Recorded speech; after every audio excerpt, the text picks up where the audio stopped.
everybody, and welcome into the Mercer County Football Show here on WBCB1490.com. Alongside the Trentonians, George O'Gorman, Mike Samsel with you. George, what a week it was last week for Mercer County football. The first time in a very long time that you and I could find that Mercer County goes down to a short conference and wins. Even 10 years ago, it seemed inconceivable that there could be an all-Mercer County state championship, but that's exactly what we're going to see in 2 weeks at TCNJ. Well, yeah, we'll see that on December 7th, Pearl Harbor night, Pearl Harbor Day, and 7:30 at Lions Stadium at the College of New Jersey, and it'll be the unbeaten Lawrence Cardinals taking on the once-beaten Hopewell Valley Bulldogs, and they canceled the Thanksgiving morning game, which obviously everybody was looking forward to because, even before they both advanced into the playoffs, because of the fact that it was a unbeaten team potentially against a one-loss team. But probably for the wiser that they canceled the game and just will focus everything and keep everybody healthy leading up to their big game for the Central Jersey Group 3 Championship, which... first time ever that Mercer County is guaranteed a sectional champ. It'll be the second one for Mercer County in Central Jersey Group 3, with Nottingham having won it last year, and Nottingham moved up to Group 4. It's too bad Nottingham fell behind early in that game. While Lawrence was leading 21-0 over Carteret, Nottingham was losing 21-0 to Colts Neck. They came back and got close at the end, but turnovers early in the game. I think they had about 3 or 4 turnovers early in the game. Really, Greg LaCava's Colts Neck team was able to capitalize on that. So, Nottingham's run at defending its Central Jersey Championship ended at home with a loss after 4 straight wins over short conference teams. Ended, but the year's not over yet for the North Stars. They're coming back on Thanksgiving night to play at Notre Dame in what has become the Black Friday Bowl, I guess you could call it, because this will be the third year now that they were playing on the day after Thanksgiving. Last year was at Nottingham, right in the middle of Nottingham's run to the title. Previous week they had defeated Long Branch, and they were getting ready to play Neptune, and they came back late and held off the Chappie Moore's Irish, who were coming off a resounding, I think it was like 62-0 loss to Bergen Catholic in the playoffs. Now the Irish have been idle for a week, which is probably better. They got some of their injured guys back. I don't think Rob McCoven, the quarterback, is going to be able to play. He's pretty much done for the season. Joe Abdo, the quarterback, junior quarterback, who's got, he looks pretty good. He'll be quarterbacking for the Irish, and they're coming off a resounding loss to Paramus Catholic. And Paramus Catholic, one of the top 5 teams in the state. And Lorenzo Bryant got both Notre Dame touchdowns, but they were behind like 40-0 in the first quarter. But playing at home, the Irish they'll give Nottingham a tough time, especially if Nottingham is still down in the dumps after having its playoff run ended. Yeah, it certainly was a tough loss. They lost 28-19 to Colts Neck. That was one of the results in Mercer County. Lawrence 40-0 over Carteret, an impressive win for Rob Radis's Cardinals, and also the Hopewell Valley 30-14 winning at Ocean Township. Outstanding victory for the 2 teams in Mercer County. We have an all Mercer County state championship game to preview, but we'll be doing that next week when we come back here on the Mercer County Football Show. We will go over the Thanksgiving games. We have a couple of them, including one of the top rivalries in all of the state of New Jersey. You're watching the Mercer County Football Show here on WBCB1490.com, presented by the St. Francis Medical Center and the Trentonian. We'll be right back. St. Francis Medical Center's new walk-in clinics are now open in Hamilton and Ewing 7 days a week. Now, when that unexpected cold or flu pops up and you can't get an appointment with your doctor for 2 or 3 days, you can visit St. Francis Medical Center's walk-in clinics in the Hamilton ShopRite on Route 33 or the Ewing ShopRite on North Olden Avenue. These new walk-in centers are manned by a nurse practitioner or a physician's assistant, and they can give you a prescription when you need it most. They even provide immunizations and physicals, and most health insurance is accepted. No insurance? No problem. Visits cost as little as $49. Appointments aren't necessary, and most of the time there's no wait. St. Francis Medical Center's walk-in clinics, now open in the Hamilton ShopRite on Route 33 and the Ewing ShopRite on North Alden Avenue, Monday through Friday, 8 a.m. till 8 p.m., Saturdays and Sundays from 9 a.m. till 3. The Gator Jerry Blavitt, and are you looking for the best local news coverage, the best sports coverage, both Philly and New York sports, and the best high school coverage? Then look no further than the Trentonian. It's the only local newspaper covering Mercer, Bucks, and Burlington counties 7 days a week. No one does it better than the Trentonian. It's coverage you can count on 7 days a week from Levittown to Burlington, Hamilton to Florence, Trenton to Newtown. It's the Trentonian. Everybody, welcome back to the Mercer County Football Show here on WBCB1490.com, presented by the St. Francis Medical Center, your heart hospital in the city of Trenton, and also by the Trentonian. Be sure to check it out at thetrentonian.com. And George, we mentioned a lot of Thanksgiving rivalries coming up this week. Maybe not the level of play that we've come accustomed to these two schools, but Steinert and Hamilton should still be a very fun game on Thanksgiving. Should be a very fun game over there at Bill McAvoy Field, and that's in its 54th year. Mm-hmm. I think only once it's ever not been played on Thanksgiving. That was when I think we had a snowstorm about 10 years ago. Which we may see again. Well, it's probably going to be rain. Right. I got to wonder how much, rain that we're supposed to get, what the conditions are going to be at Bill McAvoy Field, whether it's going to be real soggy or not. Normally with good weather, they might get about 6,000-7,000 people. Depends on what's going to happen, this year with the weather conditions as what's forecast. But both teams come in with 2 wins. Mm-hmm. And, Tom Hoagland's Hornets and Dan Caruso's Spartans, they always put on a good show. And last couple of years, the game was, they were more, I'm not saying they're more combative, because they're certainly combative this year, right, even though they only got 2 wins. But it was maybe a little bit more star-studded, I guess you could say. You expected a lot closer again. This game should even be close. Oh, yeah. But, it's been a disappointing season for both Steinert and for Hamilton. But obviously, they, especially the seniors, would like to finish out their high school careers with a big win on Thanksgiving. And we're going to get a chance to see that now with Lawrence and Hopewell canceled. Steinert-Hamilton is the only game on Thanksgiving, and that'll be at 10:30 in the morning. And I know the alumni of both schools will be out there. They usually get up early and head over to JoJo's. Most of the Steiner people, I guess, head over to JoJo's in Mercerville for a pregame brunch, I guess we could call it. A lot of the Hamilton people head out to Pete's Steakhouse on Whitehorse Avenue to get some food and breakfast, and then head over to Bill McAvoy Field for which would be an outstanding game this year, despite the records.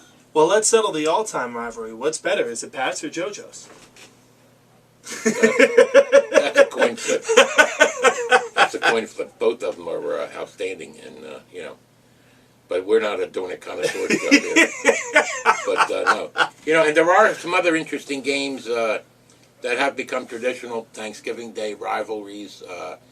You've got one of the newer ones is Burlington Township and Rancocas Valley, which has already been moved to Saturday. Burlington Township played last weekend in the Central Jersey playoffs, and they'll be playing Rancocas Valley, and it'll be played on Saturday afternoon. Mm-hmm.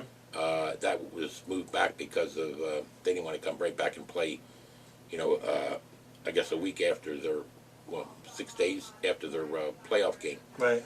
You've got the other traditional games. You've got Florence at Riverside, which is, has the probability of being a one-sided again, as usually so many of them have been. Mm-hmm. Florence and Riverside playing. You've got Bordentown and New Egypt, which is one of the newer rivalries in the Greater Trenton area.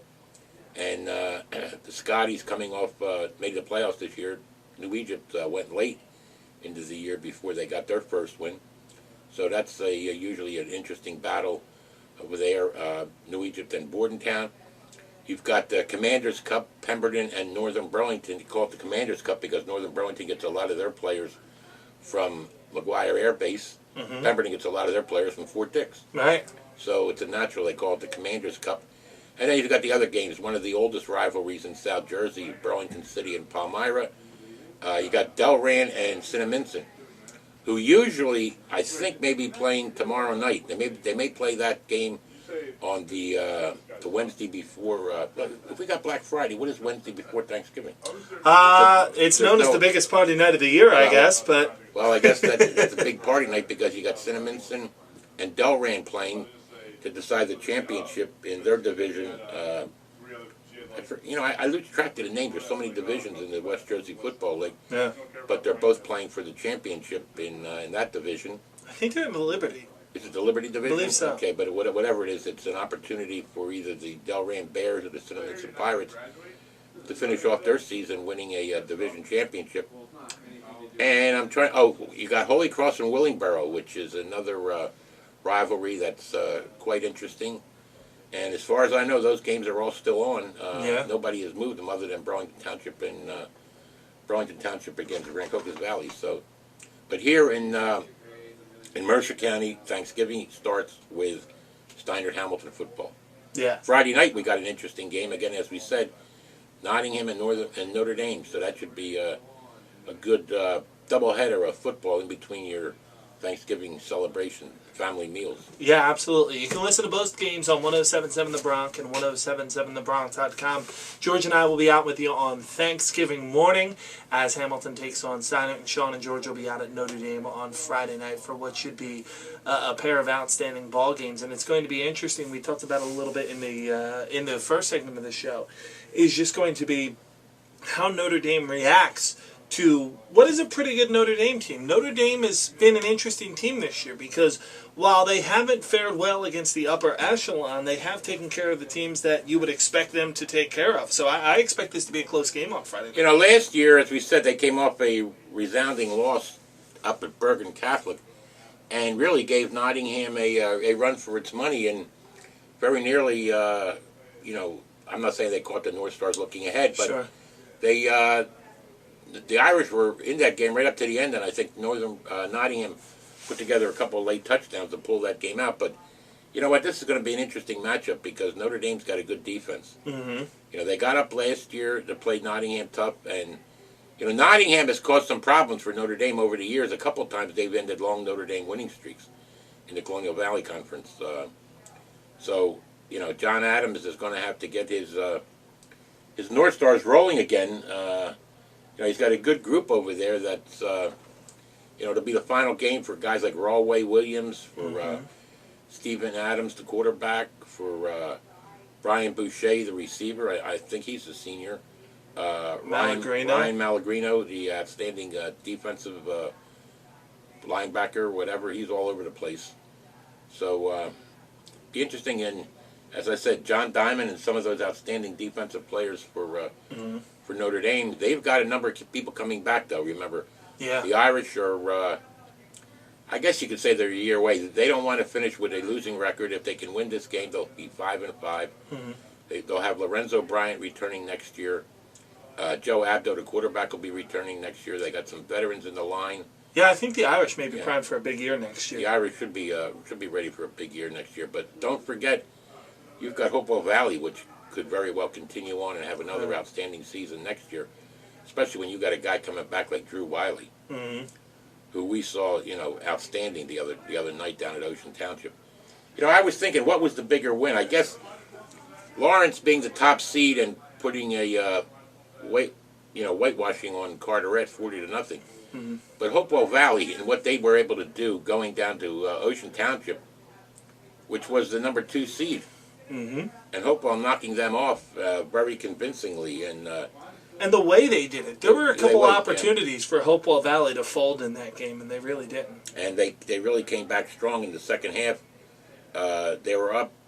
It was tied 14-14 at halftime, but they just took over in the second half. And you had Andrew Yuska run for 156 yards and a touchdown. You had the sophomore, Joe Immordino, who's going to be, from what we saw this year as a sophomore, kid's going to be a good back next year. And he's not. He's a good back now. Yeah. He got a touchdown in that game, and Austin Fellows also ran. He carried, I think, once he even got a touchdown. I think he got a running touchdown, and Fellows threw well. I mean, he completed 8 out of 16 passes for 172 yards and 2 touchdowns. And his receivers, Andrew Yusko, as I said, had 156 yards rushing, and he also had a big 27-yard reception. Mm-hmm. So that was an outstanding win for the, as we talked with after the game with, Drew Wiley, and he said that Todd Smith, the offensive coordinator, told them earlier in the week, it's going to, let's face it, Ocean Township is good. They're going to score some touchdowns, but how are you guys going to respond? Mm-hmm. And as you said, that was the big question mark, and Hopewell Valley certainly responded. I have no idea who's going to win the Central Jersey Championship. Oh, that's going to be fun. I mean, it's really, we kind of went into, like last year, mm-hmm. And the year before when Steiner was in the Central Jersey Group 3, and they played Neptune, and Steiner was actually leading at halftime, and then Neptune came back. A couple of defensive mistakes cost the Spartans. Mm-hmm. And then Nottingham came back the year after, and we weren't sure how that was going to be because Neptune was a veteran ball club. Mm-hmm. And the North Stars really, pulled the upset. Well, I don't know who's favored this game. Yeah. The Lawrence Cardinals undefeated. Yeah. For the first time in their history, they won't get a chance to tie the record of 11 wins in a season. But they could finish with the best season in their history, and it's amazing for a team. And the interesting thing about it is, you've got a Lawrence team that had never won a playoff game, 0-9 coming into this season. Now they've got 2 wins back to back, and they're in the championship. And you got Hopewell Valley, which had never qualified for the playoffs until this year, and they've already put together 2 wins. Hopewell Valley got past Ewing in the first round, which wasn't a surprise. Obviously the big surprise was going down to Ocean Township and handling a very good Ocean Township team as convincingly as they did. Mm-hmm. So they may have. I can't even say they have more weapons, because Lawrence has got people that can throw the ball. Mm-hmm. Cameron Kitchen, if Hopewell Valley comes up with a way, and remember they pride themselves on their defense, if they come up with a way to shut down Samai Mitchell, I don't know how they're going to handle Cameron Kitchen. Yeah. Cameron Kitchen made a 40-some yard touchdown run the other day, where he came down, took a pitch out, came down the left-hand side. 2 guys closed in on him. He stepped over one and did a spin move that would have made the Rockettes impressed. I mean, he just took off and went 40-some yards for a touchdown. And, Samai Mitchell also caught a touchdown pass. You know what? I not only don't really know who is the favorite in that game, I don't even know who the player of the year is. Yeah. Who is the player of the year in Mercer County? You've got Andrew Yuska, who's done an outstanding job leading Hopewell Valley with his running. You got Samai Mitchell, who's done an outstanding job leading the Lawrence Cardinals. You've got excellent quarterbacks on both teams. We tend to forget Nick Falkenberg. Mm-hmm. I mean, he had probably his best game that he's had all year. Right. He completed, I think, it was 11 of 14 passes for 170-some yards. But he was on target. Yeah. And then you go to somewhat of the lower candidates. You have Kevin Murphy at West Windsor Plainsboro North, who only slung the ball for 2,000 yards. Tremaine Nieves and Ryan Wharton, the running backs, they did an outstanding job at Trenton this year. And, I mean, there's just, I don't know how the coaches are going to decide on who the player of the year is. Mm-hmm. You may have to wait until after that December 7th championship game to figure it out, because... but I think the coaches were supposed to have voted the last week. They did, yeah. And I don't, I really can't say definitively who I think is the player of the year. It's a shame you can't share it. Maybe the coaches did vote on sharing it, because you've got 2 out. Last year it was pretty much cut and dry with the type of year that Brian Schoenauer had at West Windsor South. I mean, they got knocked off in the first round of the playoffs, but they rolled through the regular season. You got 2 teams here that not only are playing for the Central Jersey Championship, but have had outstanding seasons. They won't. Lawrence obviously is geared up to finish undefeated, but Hopewell Valley's got a chance to knock them off. And last year's game was an outstanding game as well. They played on Thanksgiving morning, and Hopewell Valley came from behind and pulled out that game, and Austin Fellows had a great game in that one. This is really, what's funny, on Saturday, after the Carteret win was over, and I was walking off the field at Lawrence, I ran into Scott Bruner. Now, Scott Bruner, in my opinion, is probably the best quarterback to come out of Mercer County. Certainly the best quarterback to come out of Lawrence High School. And when Scott Bruner was playing for Lawrence back in the 70s, I think it was 72 to 74, they had a 23-0-1 season. Excuse me, 3-year record. Right. And that was an unbeaten streak. It was finally ended, ironically, by a shore conference team, Central Regional. But that is probably, the Lawrence team. That group was probably the top Lawrence program that I can remember at that time, with the great Ed Shirk, the late Ed Shirk, also as the coach. But I tell you what, this Lawrence team is very good, and a lot of weapons on both teams. And kids who have done so much. Whether it be pass receiving, whether it be defense. About guys like Kyle Horahan, a defensive player, Miles Davis, Hopewell Valley, and here's another kid, Jordan Fleming, plays inside on the defensive line and linebacker for the Lawrence Cardinals. He had 2 unbelievable sacks. He's got 12 for the year. Lawrence had like 6 or 7 sacks in that game over Carteret. One play they hit the Carteret quarterback Baez so hard that he had trouble breathing. And I don't mean this in a negative way, but that's how aggressive the Lawrence defense was. Guys like Anthony Amarada, Dean Mason, who came back after a year away, watching his son play down at New Egypt. He's back, and the one thing about Rob Radis's Lawrence program, he's got a lot of guys on that staff who are former Lawrence players. Like, as I said, Anthony Amarada had played at Lawrence. He's got Dave Basio, Lineman of the Year, one of the Fuzzy Falzone Lineman of the Year winners when he was an outstanding player at Lawrence.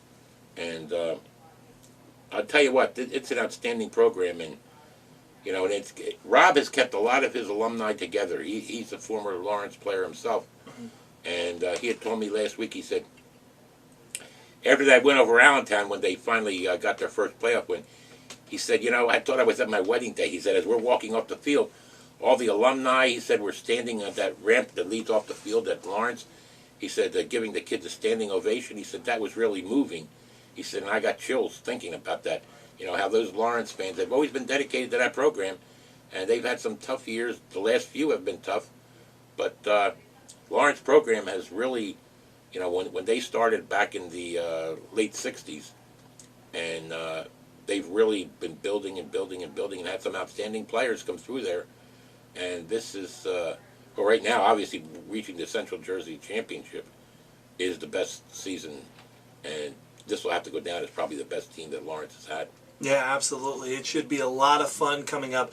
That'll be coming up in 2 weeks. Hear that game on the WBCB Sports Network from TCNJ at 7:30. Trentonian pregame show will start at 7:15. As for this week, again, Hamilton and Steinert. Hear that game on 107.7 The Bronx and 107.7thebronx.com starting at 10:15 with the Trentonian pregame show. George and I will have that. Sean and George will have the call. Friday night as Nottingham takes on Notre Dame. Thanks so much for joining us in this week's edition of the Mercer County Football Show. Coming up next week, we will have our preview of the state championship game between Lawrence and Hopewell Valley. That should be an outstanding show. We'll also be able to reveal the winners of the Mammy and the Fuzzy Falzone as well. That's right. So that should be great coming up next week as well. Thanks so much for watching the Mercer County Football Show. Until next time, for George, I'm Mike. Have a great week, everyone. And happy Thanksgiving to all our viewers out there, and Yeah. it's been a great season, and the best is yet to come.